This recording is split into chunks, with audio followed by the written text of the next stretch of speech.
Sullo striscione abbiamo scritto: la finanza strappa valore alle nostre vite, perché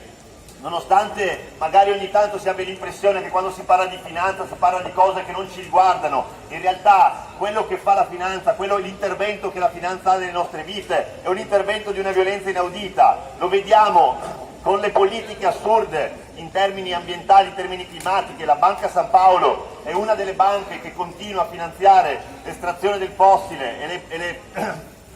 energie fossili. Lo vediamo con le politiche assurde in termini di reddito, di welfare, di lavoro, che di fatto condannano le generazioni presenti e le generazioni future a un sistema di sfruttamento che ci obbligherà a lavorare in maniera precaria per decenni, senza avere la possibilità di avere nessun tipo di certezza, senza avere la possibilità di avere nessun tipo di sicurezza. Ecco, dal 7 all'11 luglio i 20 ministri della finanza si troveranno a Venezia, in una città forzatamente militarizzata, dopo un anno e mezzo di zone rosse, di chiusure, di lockdown. Ancora una volta, per poter garantire la loro sfilata, la città di Venezia verrà completamente militarizzata e chiusa. Abbiamo già visto le foto dell'installazione dei cancelli che mirano appunto a rendere inaccessibile quella città, e sono anche un messaggio chiaro, cioè che sulle decisioni che vengono prese dal G20 non c'è nessuna possibilità di intervento, sono loro che vogliono decidere sulle nostre vite. Questa cosa è assolutamente inaccettabile, e per questo nelle giornate del 9 e del 10 di luglio saremo in tanti a Venezia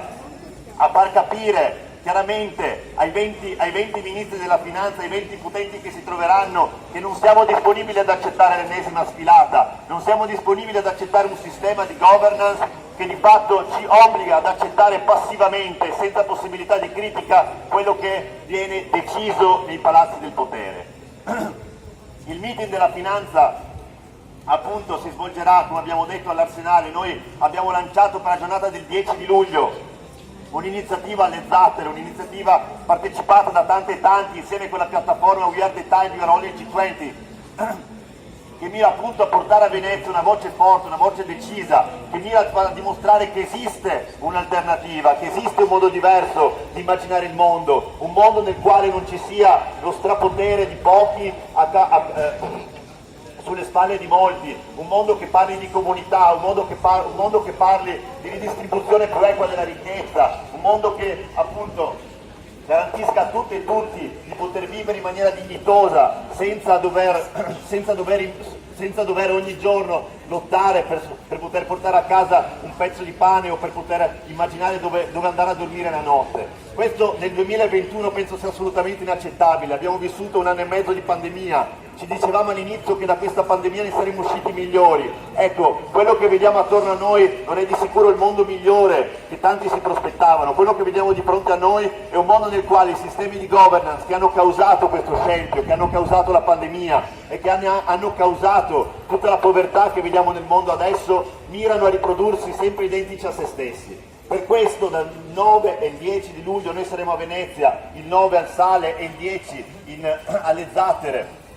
per poter far sentire la nostra voce, per far capire che non esiste più nessun tipo di mediazione con chi ci impone povertà, ci impone precarietà, ci impone morte. Noi non siamo disposti ad avere nessun tipo di mediazione e non siamo disposti ad accettare che queste persone continuino a decidere sulle nostre vite senza che nessuno faccia sentire una voce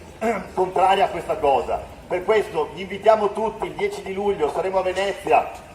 alle Zattere appunto, per manifestare, per far sentire la nostra vita, per far capire che comunque ci sono fior di movimenti che in questi anni si sono dati, che mirano alla giustizia sociale, alla giustizia climatica, e che se vogliamo veramente immaginarci un mondo migliore, un mondo diverso di uscita dal Covid, è necessario mettersi insieme, organizzarsi e lottare per impedire appunto sfilate come quella del G20 di Venezia dal 7 all'11 luglio. Grazie.